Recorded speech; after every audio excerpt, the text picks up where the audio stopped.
Ang kabanatipan ay may dalawang nagkaharap na bulaklak. Pero yung dinuktor ng mga hintil ng Vatican Canon Law ay pinalitanan ng dalawang anghel na kirubim na may 4 na pakpak. Para ang tao magsamba sa anghel.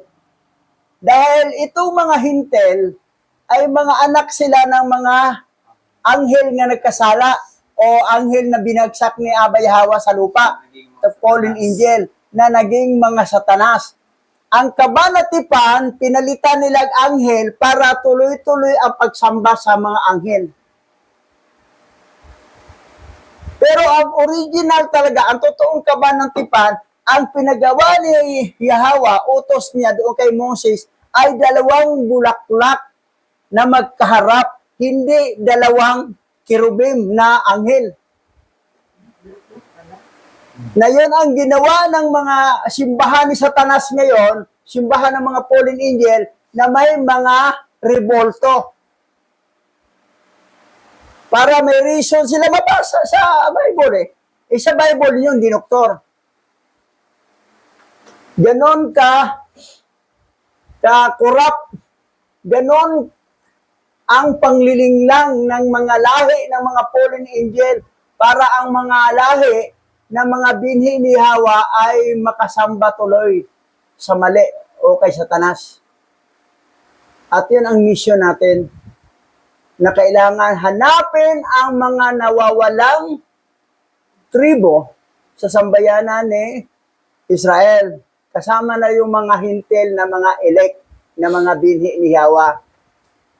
Hindi kasama ang mga hintil na binhi ng mga nahulog na anghel. Dahil kailanman, di talaga sila maniwala kay Abay Hawa. Tatanggi talaga sila. Kasi hindi yan ang tatay nila eh, si Abay Hawa eh. Ang tatay nila, fallen angel na Satanas, doon talaga sila pupanig sa tatay nila. Kasi blood is thicker than water. Na kahit anong paliwanag mo, didipatihin ka pa nila. Ipaglaban nila ang Bible na 66 book, na ang nakalagay doon mga pangalan ay pangalan ng fallen angel. Ang dami-daming sinasamba nila, si Jehovah, si Yahweh, si Lord, si Elohim, si Diyos. Ang dami. Tapos si Amen. Lahat ay mga fallen angel, lahat yan, na mga Satanas. Dahil ang Bible na 66 book ay fallen angel Bible or satanic Bible. At yan ang kinikilala halos ng lahat ng tao sa buong mundo. That's why ang Christianity ay kulto. Mas hindi pa kulto ang Islam. Kasi ang Quran at saka yung original Hebrew Tanakh scripture ay halos magkahawig ang teaching.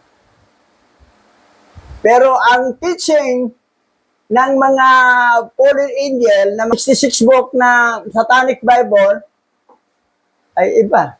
Ang sinasamba, si Taning. Invented na pangalan. Ito lang ha. Sinasamba pa nila ang bayot at saka tumboy. Si Maria, ginawa lang tumboy. Aba, Ginong Maria. Si Santa Claus, si Claus, ginawa lang bayot. Bakla, dahil Santa Claus. Dapat Santo Claus, hindi Santa Claus. Dapat Santa Claus? Dapat si Maria Ginang Maria. Dapat Ginang Maria, hindi Ginoong Maria. Lalaki ang Ginoo, ang Ginang babae. Tapos ang Santa babae, ang Santo lalaki. Santa Claus coming to town. Darating si Bakla. Bakla pa naman si Haring King James. Bayot. Okay, tuloy tayo. Bayot. Nalaman ni Jeremias ang kanilang ginawa at nagalit siya. Sinabi niya, ang pook na iyon ay hindi ninyo dapat malaman hanggang hindi natitipong muli ng alahayam ang kanyang mga lingkod at hanggang sila'y hindi niya kinahahabagan. Kapag sila'y natipon na, saka pa lamang niya iyon ipapaalam. at ang kalawalhatian ni Yahweh ay makikita sa alapaap tulad sa kapanahunan ni Moises.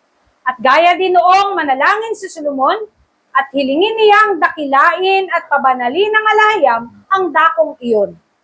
Ah. Ang kabanatipan ay tinago doon sa Yungib. Yungib.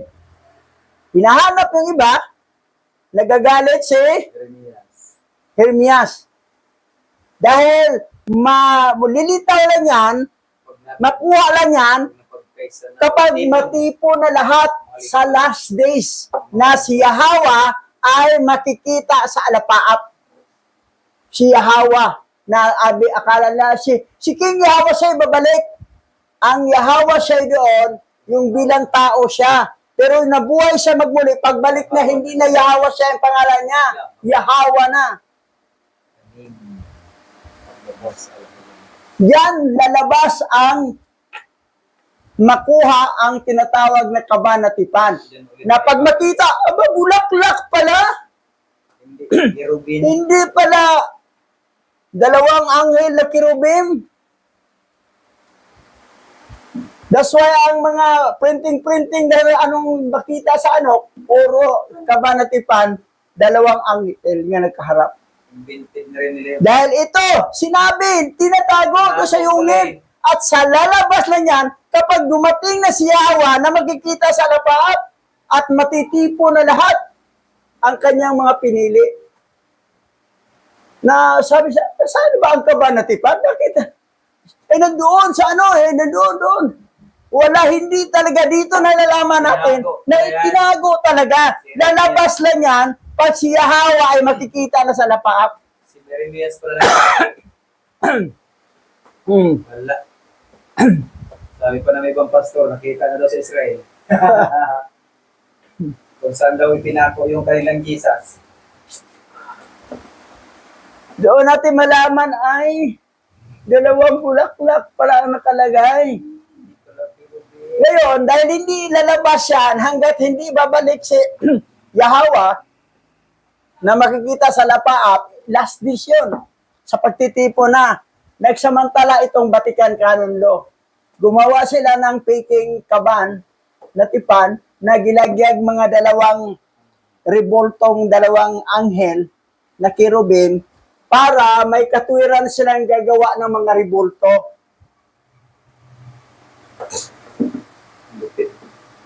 Bulaklak ang nakalagay sa original ancient Hebrew scripture, hindi kerubim.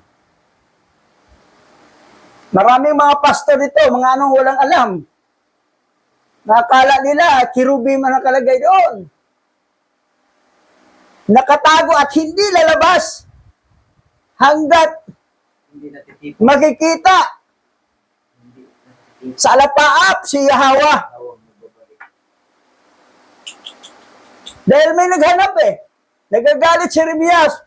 Hanapin yan. Tago yan. Tinatago na yan Okay, tuloy tayo. Nabanggit din sa kasaysayan na ang matalinong si Haring Solomon ay nag-alay ng handog nang maganap ang pagtatalaga sa nayaring templo.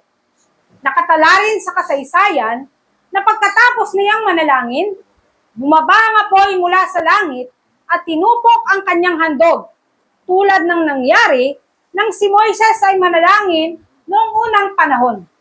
Noy sinabi ni Moises, natupok ang handog para sa kapatawaran ng kasalanan sapagkat hindi ito kinakain. Yan. Yan ang unang tipan. Maghandog ng hayop at tutupukin sa apoy, masunog, tanggap ni Yahweh ang handog. Yan ang unang tipan. Pero sa bagong tipan, ay handog na mismo ni Yahweh nga nagkatawang tao, ang pangalan niya bilang tao, Yahweh Shai. Dugo niya mismo at buhay. Ang dugo niyang hinahandog, inaalay para sa katubusan ng ating mga kasalanan at buhay na walang hanggan. Hindi na yung hayop. Walang bisa yun. Kasi yun naman talaga gi-promise ni Abay Hawa kay Adan. Adan Hindi ko lang naipasok doon nung the book of Adam. Kapag ako, Na sabi ni umiyak si Adan at sa Levi, di ba kami pwede makabalik doon? Di ba kami pwede mapatawad sa aming kasalanan na nagawa na kumakain kami sa bunga ng punong kahoy na nagbigay ng kalamat sa mabuti at masama? Makabalik kayo kapag ako'y magkatawang tao at mag-shed ng blood doon sa Golgota at gagamitin ni Satanas ang mga Hudyo upang papatayin ako at sa 3 araw mabubuhay ako magmuli. At yan ang katubusan ng inyong kasalanan at makabalik na kayo sa Garden of Eden, sa buhay na walang hanggan. Yan ang promise eh. Ang covenant, yung new, na ang dugo talaga mismo ni Hawa nga nagkatawang tao, ay Hawa Shai. Kasi kung hindi siya magkatawang tao, wala siyang laman at dugo na ibubuhos, na para ihandog. kaya patayin. Oo. Walang Yan ang dahilan nagkatawang tao siya. At siya mismo nasabi na magkatawang tao siya. Pero ang daming hindi maniniwala na nagkatawang tao si Yahweh. Iba daw si Hawa siya, iba daw si Hawa. Dahil si Hawa siya daw, galing anghel daw. Anghel siyang mata. Mag-aral ka. Dahil yan ay papahamak sa'yo, papuntang impyerno. Dami ko madalhin.